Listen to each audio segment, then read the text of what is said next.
Irmãos, Mateus capítulo 6, versículo 16 ao 18, nós vamos falar hoje sobre o jejum. Mateus 6, versículo 16 ao 18 diz assim: Quando jejuardes, não vos mostreis contristados como os hipócritas, porque desfiguram o rosto com o fim de parecer aos homens que jejuam. Em verdade vos digo que eles já receberam a recompensa. Versículo 17: Tu, porém, quando jejuares, unge a cabeça, lave o rosto, com o fim de não parecer aos homens que jejuas, e sim ao teu Pai em secreto, e teu Pai que vê em secreto te recompensará. Então, meus irmãos, nós vamos falar sobre jejum. Nós vemos essas palavras aqui saindo da boca do Mestre Jesus. Ele aqui vai condenar uma prática hipócrita que os fariseus estavam tendo. Os fariseus ali estavam jejuando com o fim de parecer aos homens, querendo mostrar para os homens que estavam jejuando. E Jesus vai condenar a prática deles e ensinar os seus discípulos a forma certa, a forma correta de praticar o jejum. Então, quando Jesus fala, quando jejuardes, Jesus aqui não está colocando fim no jejum. Hoje muitas pessoas falam que o jejum é uma prática do Antigo Testamento, que não tem mais validade nos nossos dias. Mas em momento nenhum nós vemos nem Jesus, nem os discípulos, nem os apóstolos colocando fim nessa prática. Jesus, quando fala, quando jejuardes, Jesus está pressupondo já que os seus discípulos vão dar continuidade nessa prática. Aí ele fala: quando vocês forem jejuar, não vos mostreis tristes como os hipócritas. Os hipócritas iam até na praça, desfiguravam o rosto, ficavam tristes, mostrando que estava com fome, para que as pessoas passassem e vissem, olhassem no rosto deles: ali é um santo, ali está jejuando, aquele ali é um homem de Deus. E Jesus condena.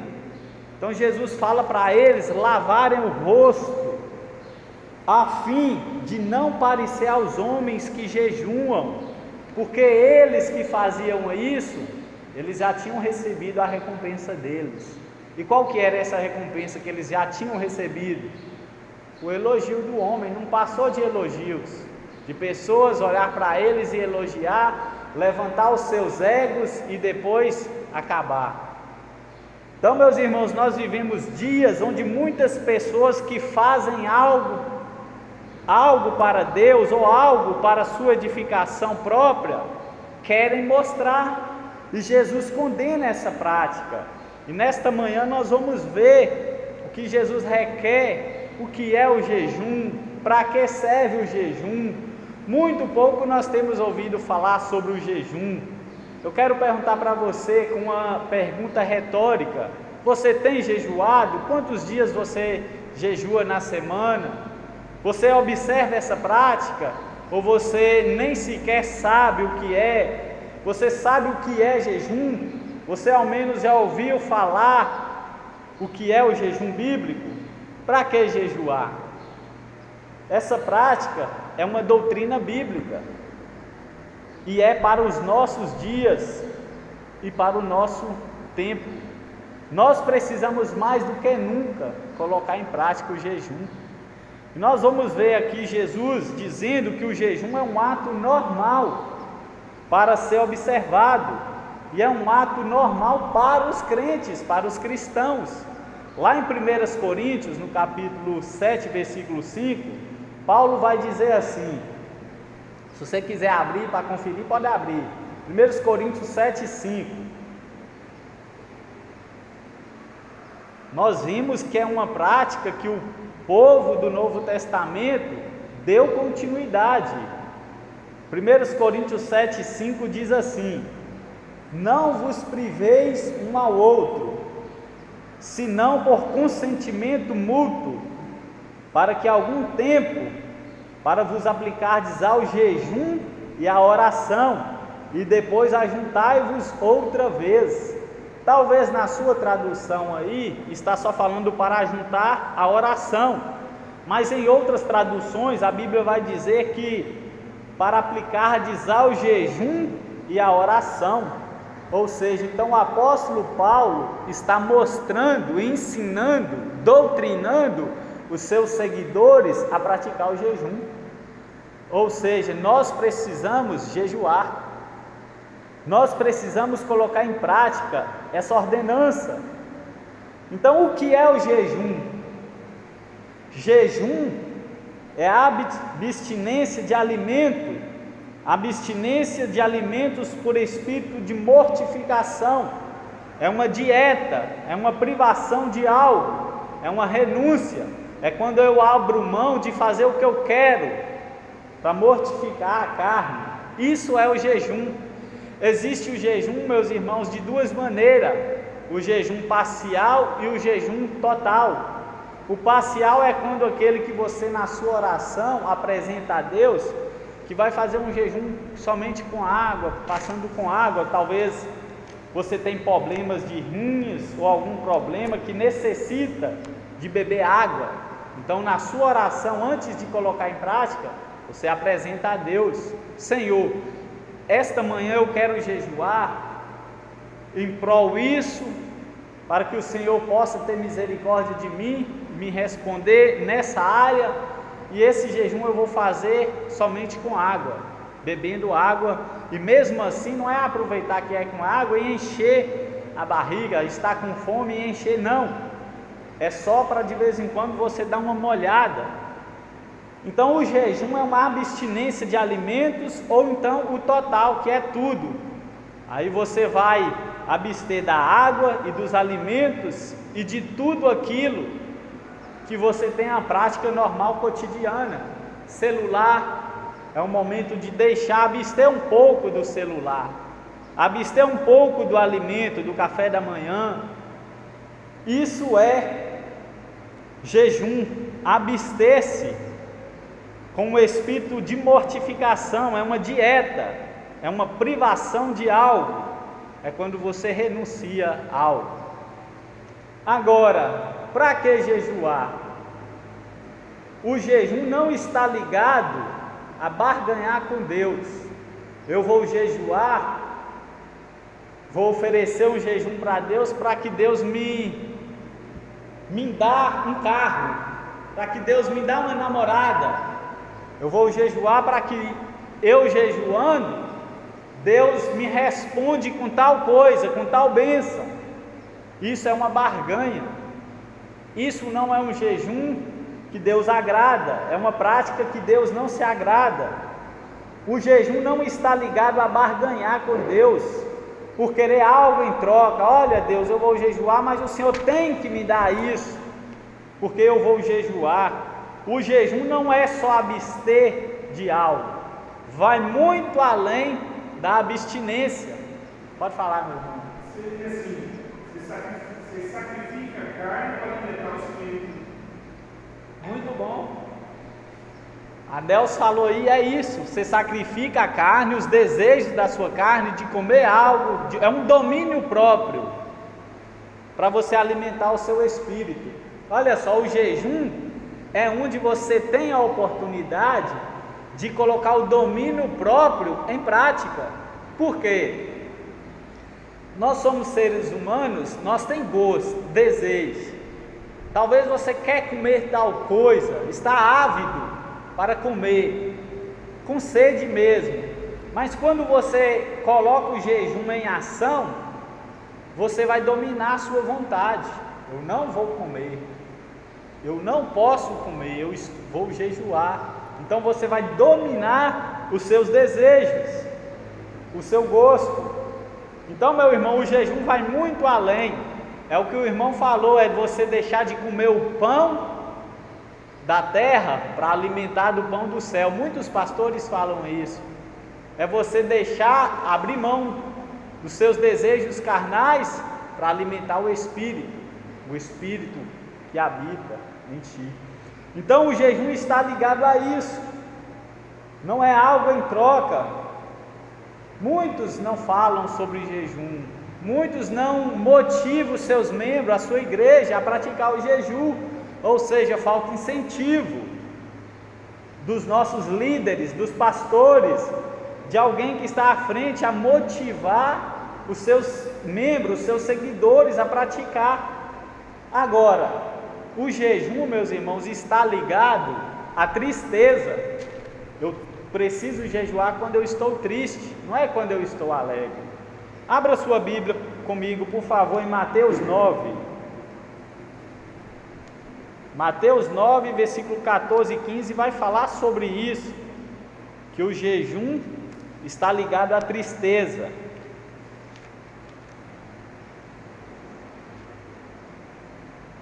Nós vamos usar muito o livro de Mateus. Mateus 9, olha só o versículo 14 e 15. Lê para mim, Diane, fazendo favor.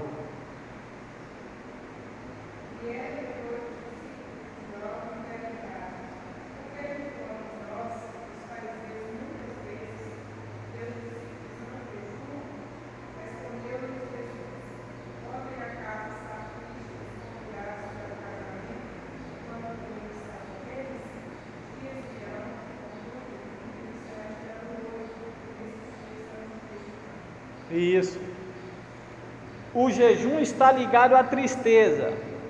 Aí onde ela leu, diz assim: vieram depois os discípulos de João e lhe perguntaram.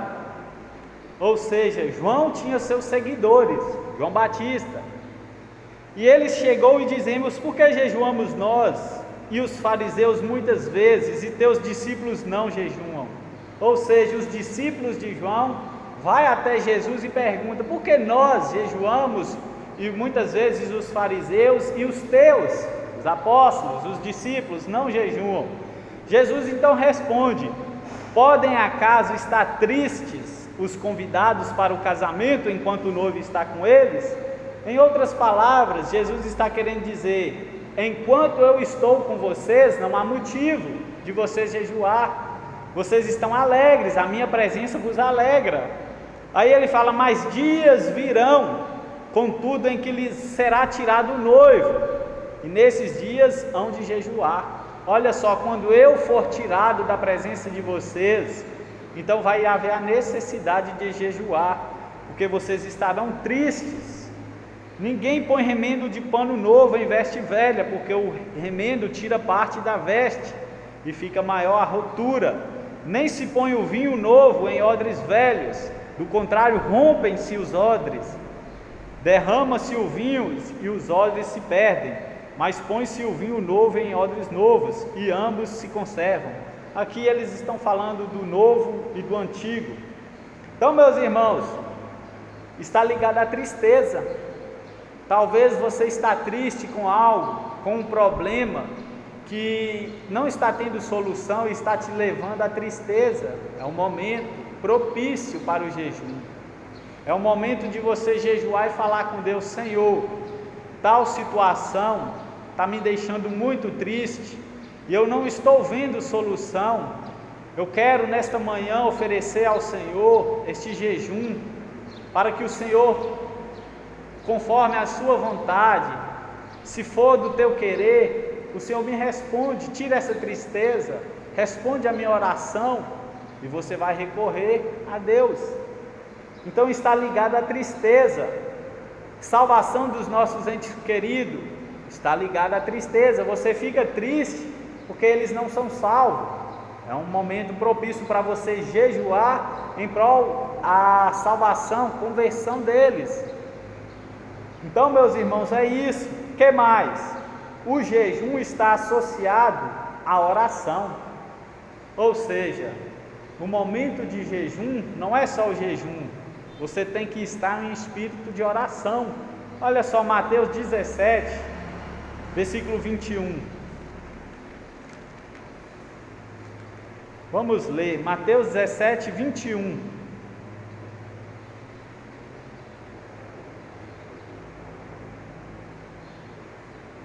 Jesus diz assim: mas esta casta não se expele senão por meio de oração e jejum. nós vemos que a oração e o jejum estão ligadas uma à outra. Ou seja, muitas das vezes, quando nós não temos muito entendimento, a gente quer jejuar a Deus e ir para a nossa correria diária, não esquece de que está jejuando muitas vezes, esquece de orar, mas o momento mais ideal, propício para fazer o jejum é quando você está descansando em sua casa, onde nada vai te atrapalhar, não vai atrapalhar você orar, não vai tirar a sua atenção. É o momento de você focar só no jejum, acompanhado de oração. Devemos fazer isso. Esta casta não se expele senão por meio de oração e jejum. Aqui eles estão falando a respeito de uma cura de um menino que estava possesso. Então os discípulos tentam expulsar aquele demônio e aquele demônio não sai. Lá na frente, Jesus chega e vai mostrar para eles que tem casta de demônios, que a pessoa precisa mais praticar o jejum e a oração, se quebrantar mais para receber poder de Deus e assim fazer isso. Então nós precisamos o que? Entender que o jejum e a oração está ligada uma à outra. O que mais? O jejum está ligado à busca da vontade de Deus. Agora, meus irmãos, vamos em Atos 13. Se alguém quiser falar alguma coisa, fique em liberdade. Atos 13, nós vamos ler o versículo 1 ao 3.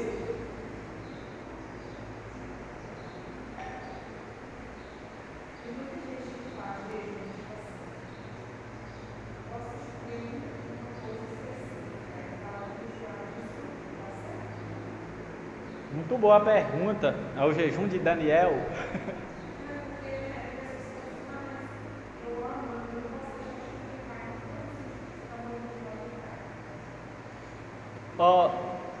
É bem complexo e é bem debatido isso. Tem muitas pessoas que falam: eu vou jejuar de carne hoje, mas aí come outra coisa. Eu particularmente, eu prefiro o jejum total ou parcial, com água ou então nada. Mas tem aqueles que falam assim: eu vou jejuar de celular hoje.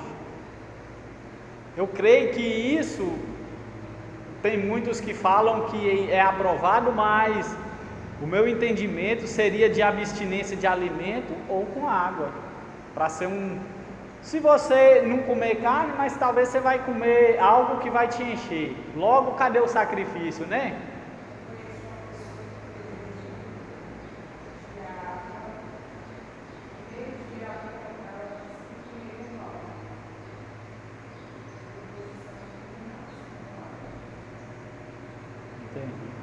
Eu conheço uma pessoa que começa a fazer o jejum de noite, depois que jantou.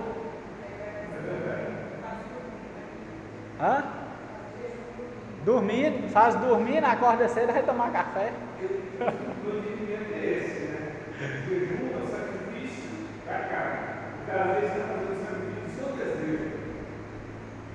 Aí eu quero comer chocolate. Eu como outra coisa. Aí não é carne, é do seu desejo. Entendeu?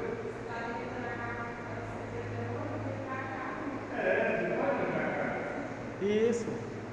Isso mesmo. Então eu também parto por esse ponto. Ou é total ou parcial. Água, porque a água a gente precisa, né? O corpo, o organismo, o rins precisa de água. Já a comida o corpo precisa, mas é o momento de você abster, sacrificar um pouco. Então tem uma pessoa que jejua de noite, depois que janta. Isso não, aí é brincadeira. Não comer carne de boi, não, deixa.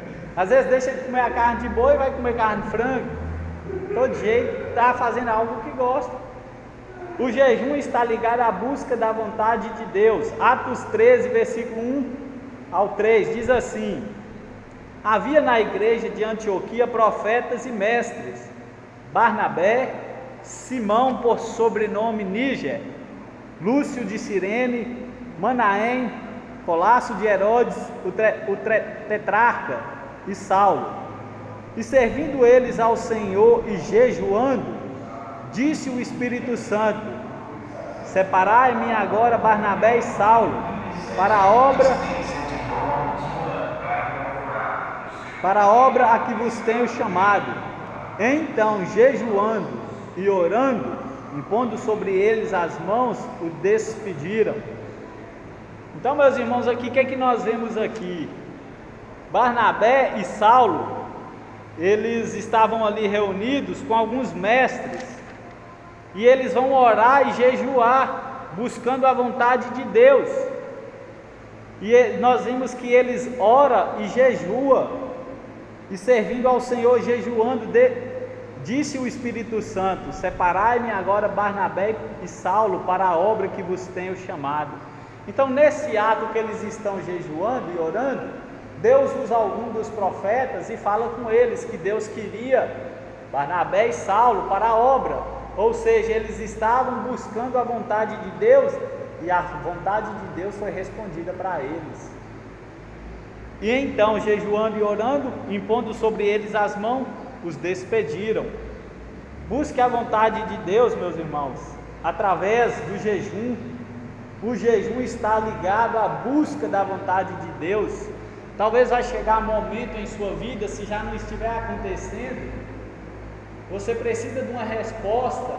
Meu Deus, tem tantas opções, eu não sei qual que é a certa, eu não sei o que escolher, eu não sei por qual caminho o Senhor quer que eu vou. É o momento certo de buscar a vontade de Deus. Senhor, eu não sei qual o emprego que eu escolho, eu não sei o que fazer diante dessa situação. Busque a vontade de Deus, porque a vontade de Deus deve ser buscada, e uma das maneiras de ser buscada é através da oração e até mesmo do jejum. Nós vimos eles colocando em prática. Agora olha em Atos 14, versículo 23.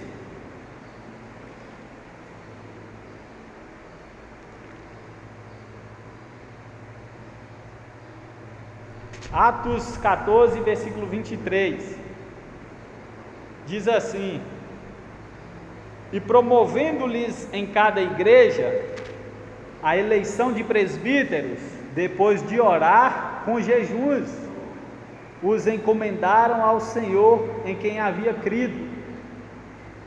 Ou seja, nós vemos que o jejum e a oração está sempre seguida uma da outra. Não tem como fazer um jejum e esquecer da oração. Nós vemos que está ligada uma à outra. Então, meus irmãos, quer buscar a vontade de Deus? Talvez você está na dúvida, está num labirinto sem saída, num aperto. Vá a Deus através do jejum. Agora, muitos não sabem jejuar. Muitos pensam que jejum é só abstinência de alimento, como tem um ritual para cumprir, um ritual a ser seguido, ou uma liturgia. Assim como o povo de Israel estava fazendo rituais, liturgias exteriores, vivemos dias assim como Israel na atualidade. Lá onde nós lemos na introdução, em Isaías 58, o povo estava bagunçando, não estava andando conforme a vontade de Deus, estava havendo rixas, brigas, o povo estava buscando os seus interesses pessoais, os seus prazeres para ser seguidos, e eles jejuavam a Deus, querendo que Deus o aprovasse, apoiasse as suas práticas. Mas quando Deus não respondia a eles da maneira que eles queriam, eles iam até Deus: porque nós jejuamos e tu não atenta para nós? Nós sacrificamos, mas o Senhor não olha. Então Deus vai repreender eles e mostrar para eles que o jejum que Deus quer, o sacrifício que Deus quer, não passa de uma obra com interesse, não passa de um jejum interesseiro, barganhoso. E Jesus vai ensinar para eles. Lá em Isaías 58, versículo 2, Israel estava simplesmente fingindo. A sua aparência de justiça não passava de uma simulação de um teatro, de uma aparição, era um fingimento. Eles estavam sendo hipócritas, desfiguravam o rosto e mostravam: Senhor, atenda o nosso jejum. Assim, meus irmãos, muitas pessoas estão de mal uma com a outra, não perdoam uma a outra, mas está jejuando e querendo que Deus atenda o seu jejum. Aqui nós vimos que o povo de Israel estava nessa forma, não estava perdoando, não estava em conforme com a palavra, com a lei de Deus, estavam distante da palavra de Deus, mas queria que Deus respondesse eles. Assim é hoje, muitas pessoas distante de Deus, querendo a bênção, mas não querendo o dono da bênção, querendo a provisão, mas não o provedor. E nós vimos que Deus repreende eles, e o povo reclamou quando Deus não reconheceu seus atos religiosos. Muitas pessoas oferecendo sacrifícios coxos, ainda reclamando que Deus não está ouvindo, respondendo, atendendo o seu sacrifício. Mas Deus respondeu que eles haviam jejuado com indiferença, estava praticando no ato físico, mas a sua intenção era maldosa, era para os seus próprios deleites. E Deus responde eles que eles haviam jejuado com indiferença. Então, um jejum hipócrita resultava em disputas, discórdias e fingimentos, incluindo a possibilidade de uma oração sincera a Deus. Além de jejuar, eles iam orar a Deus com o coração duro, com o coração hipócrita, no seu íntimo cheio de disputa, discórdia, competição, e com o coração duro, e orando a Deus. Então Deus não atentou para esse jejum. Essas ofertas, esse jejum não cheirou bem aos narizes, a narina de Deus. Então o jejum verdadeiro consiste em bem mais que um ritual externo. É um arrependimento malicioso, ou seja, eles estavam fingindo de ter um arrependimento malicioso. Deus conhecia as suas entranhas, a sua intenção, e consequentemente humildade, trazendo o abandono do pecado. Qual é o jejum que Deus requer? É um jejum que a pessoa está com sinceridade, arrependimento verdadeiro, com o coração quebrantado, coração humilde, trazendo abandono de pecado, deixando o pecado de lado, e alimentar os famintos, ajudar o próximo, e agindo com humanidade em favor dos necessitados. Não adianta nada eu jejuar, orar, se lá fora eu não ajudo o próximo, ver o nu e não visto o nu, vejo o faminto e não dou de comer o faminto. Isso que estava acontecendo com eles. Então, depois que Israel aprendesse a maneira correta do jejum, ele poderia desfrutar das bênçãos da salvação e do reino do Messias. Então, meus irmãos, eles precisavam aprender a maneira correta, certa do jejum. Por isso que houve muitas repreensões. Então, meus irmãos, quando você for jejuar, estabelece o tempo. Meu Deus, hoje eu vou jejuar 3 horas, 4 horas. Eu vou para a igreja hoje no domingo às 9, vou jejuar até meio-dia, até 11. E o que você falar com Deus, busque uma maneira de cumprir. Busque uma maneira de estabelecer o seu tempo, e naquele momento que chegar a hora, deu 11 horas, está na hora de eu entregar, vá diante a Deus em oração. Meu Deus, neste momento eu quero entregar o meu jejum a Ti. Muito obrigado por me sustentar espiritualmente, me dar força. Obrigado pelo Teu Espírito para me dominar os meus desejos. Eu entrego, Senhor, não como uma forma barganhosa, mas de uma forma, Senhor, quebrantada, contrita, humilde na Tua presença. E se for da Tua vontade, me conceda, Senhor, o que eu pedi, em prol a causa que eu pedi. E assim você entrega o jejum e pode comer à vontade. Então, meus irmãos, nós precisamos entender isso. Não adianta, não vale nada eu querer jejuar, orar, ouvir a igreja, mas com o coração indiferente do que Deus requer. O jejum bíblico, Cristo nos manda jejuar. O jejum é nossa humilhação a Cristo, é deixarmos de comer o pão físico, o pão da terra, para comermos o pão do céu, o pão espiritual. Nós somos seres espirituais também, então precisamos alimentar o nosso espiritual. Precisamos, meus irmãos, exercitar essa atividade. O povo do passado jejuou, antigo, novo, os pais antigamente praticavam esses jejuns. E esse é a palavra de Deus, é o estudo bíblico desta manhã, que nós venhamos colocar em prática. Mais que você às vezes não esteja sendo incentivado, ou é difícil, mas comece aos poucos, comece com 1 hora, 2, 3 e assim em diante, até você ver que dá para você. Agora você que não dá para jejuar por conta de alguma enfermidade ou alguma coisa, a Bíblia diz que obedecer é melhor do que sacrificar. Não tente fazer algo que não é para você, não tente fazer coisas que não dá. Deus requer obediência, mas se dá para você, coloque em prática, mas se não dá, Deus entende. Fale com Deus, converse com Deus. Feche os seus olhos, meus irmãos, vamos orar a Deus mais uma vez.